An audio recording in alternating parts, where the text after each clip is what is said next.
Today, September the 6th, 1936, is the saddest of my life.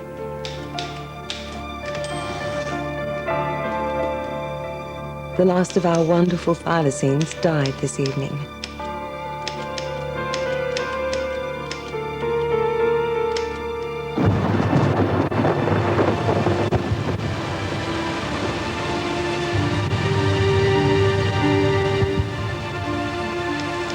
They are the most extraordinary animals, and our persecution of them over the last 50 years has been appalling. The wild population seems to have been utterly destroyed.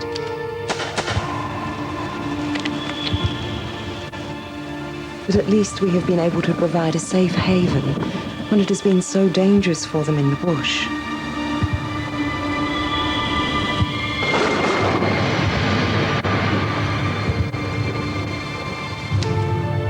In the last few years, they have become so rare that now this last one has gone, it falls to me to declare that the thylacine, the Tasmanian tiger, is now gone forever. Extinct.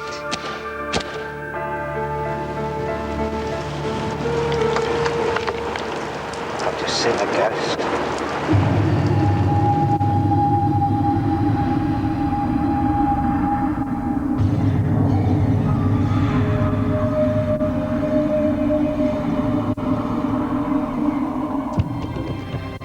The animal that ranger, Hans Narding, saw in 1982 is no myth.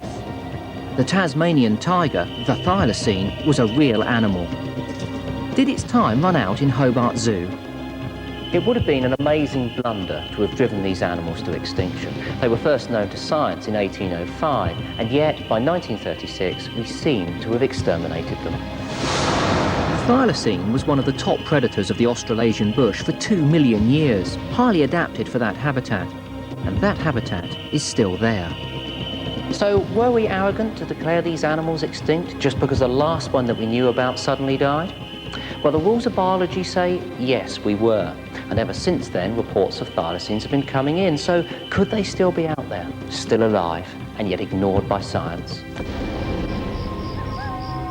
100 years ago, the thylacine was one of the world's top carnivores. These were true hunters.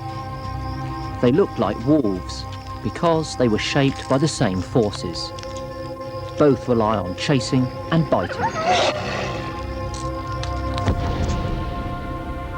But they came from a very different background. Australia has many strange mammals. Most are marsupials. And like the koala and the wallaby, the thylacine had a pouch for its young. These zoo animals were defeated prisoners, but they do show us the thylacine's trademarks. The stripes, a thin, stiff tail, and its distinctive weapon, a huge gape, capable of biting across the narrow chest of wallabies. My guide to the known science behind this animal is biologist Eric Geiler. They killed by grabbing their prey and choking it or else crushing the rib cage. They allegedly ate only the choice parts of their prey. They drank the blood from the throat. They ripped open the body and below the rib cage and ate the liver and the lungs, the kidneys, and a little bit of the inside of the ham tissue. I've seen a prey that was killed by one on the West Coast years ago, and that was exactly what had happened. Their nearest relative is still around, the infamous Tasmanian devil, a mammal with a bite like a crocodile's. Thylacines dominated these ferocious scavengers, but in many ways the story of the tiger and the devil are inextricably linked.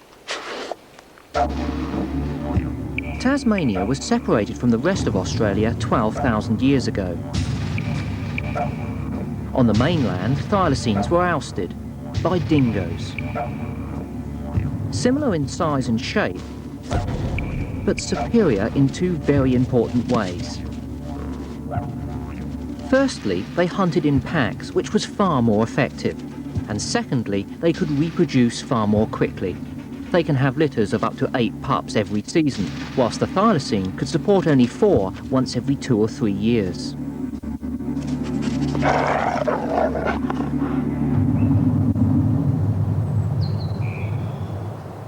But dingoes never made it to Tasmania, just 170 kilometres off the coast. Here, thylacines remained top dog. So the thylacines had a sanctuary until 2 far more dangerous animals arrived: Europeans and sheep. Tasmania's sheep population was 200,000 by 1821, 700,000 by 1830 and over 1 million in 1838. Protecting these sheep became an obsession of the landowners, and on the 29th of February 1888 a national bounty for thylacines was introduced, at £1 a head. The extinction process had become official. And there was worse to come. Number of animals taken up from 1888 on was up and down a little bit, round about 100 a year. Then 1905 crashed, down it went, with absolutely catastrophic, from about 100 animals down to about 6 animals taken in the bounty scheme. Well, now, it's believed that there was some sort of a disease went through the population. It may have been pleuropneumonia, but if you had 100 animals being taken a year out of a small population combined with this disease, it was just too much for them, and they have never recovered from that. But at Beaumaris Zoo in the island's capital, Hobart, an early conservationist was at work. Mary Grant Roberts, a founder member of the Plumage Protection League in 1910, was collecting live thylacines. And looking through the ledgers shows how valuable they were. The zoo runs on shillings and pence until a thylacine is bought or sold. They are worth £20. Did Mary and her friends do more than just keep them in zoos? Was there an escape committee moving thylacines away from the persecution? In the late 30s, there was a paradoxical response to declaring the thylacine extinct in captivity. Finally, they searched for live ones in the wild. The job first fell to Trooper Arthur Fleming, but his search was flawed. It assumed that the thylacines must remain far away from human habitation. So he covered very remote, but significantly very poor thylacine country. But in November 1937, he did find tracks in 11 places of at least 4 different animals. Beauty. They were certainly still alive, but Trooper Fleming never saw one. And he was the first in a long line. Eric Geiler took up the challenge in 1954.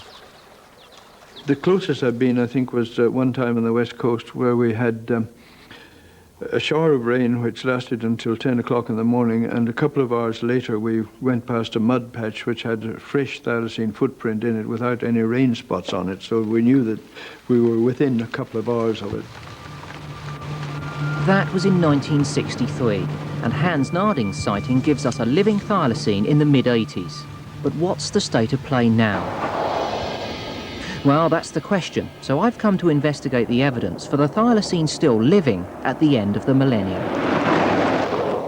Thylacines were never very common. Even at the turn of the century, when tiger hunters were out there, people who were paid to look for them day in, day out, they only killed a handful, and they snared most of them. They didn't actually see them and then shoot them. So if their actual encounterability was low then, with a much lower population now, it's not surprising that people don't see them at all.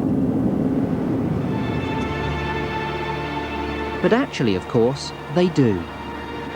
One morning about 6:30, and around about November, I come around the corner and spotted a tiger sitting in the middle of the road, doing his business. So I parked the vehicle up there and watched him. And when he finished, he just stood up, looked at me, and just sauntered off down through this side of the creek.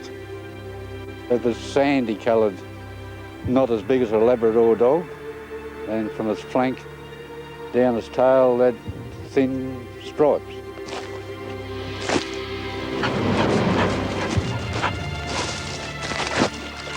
and his tail was sticking straight out. When he stood up, his tail was sticking straight up in the air a little bit. This is the track he took. I reckon I followed him for about 300 or 400 metres, and it started to get a bit thick, so I got out of it. And I sort of didn't worry about it, just forgot about it and kept it as a happy little secret. Yeah. It's a charming story, but Nick Mooney has the Tasmanian Wildlife Department's official view. The best evidence for the continued existence of the thylacine since 1936 is not good. It's really just eyewitness accounts. There's no hard evidence whatsoever. There have been some hoaxes which have been uncovered and unravelled, but we're stuck with eyewitness accounts which on their own you'd be struggling to get a conviction of any sort in a court of law, so we have almost nothing. Stalemate. So the first question for me is, could Tasmania's countryside still support a thylacine? It's a brilliant place. Mountains, plains, forests, and notably, lots of space. You know, when you look on the map, there are huge areas which appear to be wilderness, and when you come out here, you're in the middle of it. But is all of this good thylacine habitat? And when you think of it, who knows what good thylacine habitat is in the first place? A combination of forests and open plains seems favourite. And certainly most of the thylacine bounties were paid in northern Tasmania.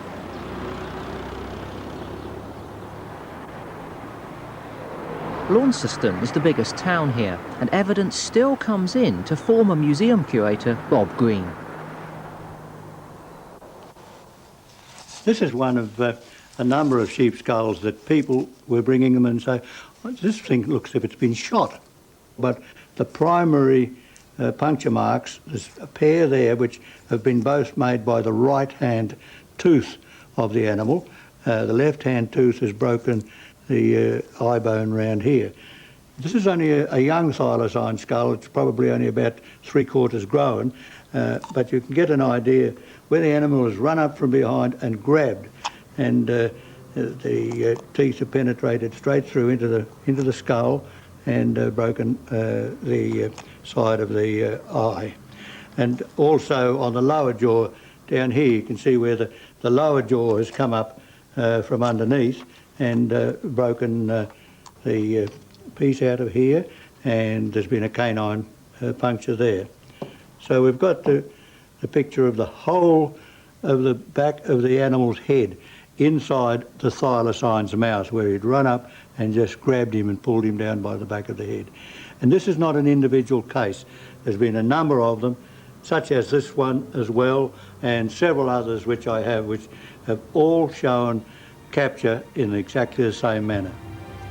It's evidence, all right, but one thing worries me. Why would any predator bite into the toughest part of its prey and risk breaking a tooth? After all, the teeth are the only weapons a thylacine has. Now, if the thylacine has become a highly secretive animal, still living in small groups, its presence might affect other animals. So which species are lurking in this bush? The man to tell me is another great enthusiast, with good contacts with the old bushies, Ned Terry. Yeah, I think this will be a really good spot here. That sensor and the camera will line up exactly where the animals come down that track. It all looks very Heath Robinson. But in fact, it's a great way of sampling the bush wildlife.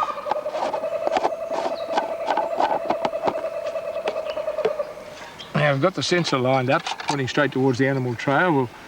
We'll set this little movie camera up alongside the sensor so that also will be lined up.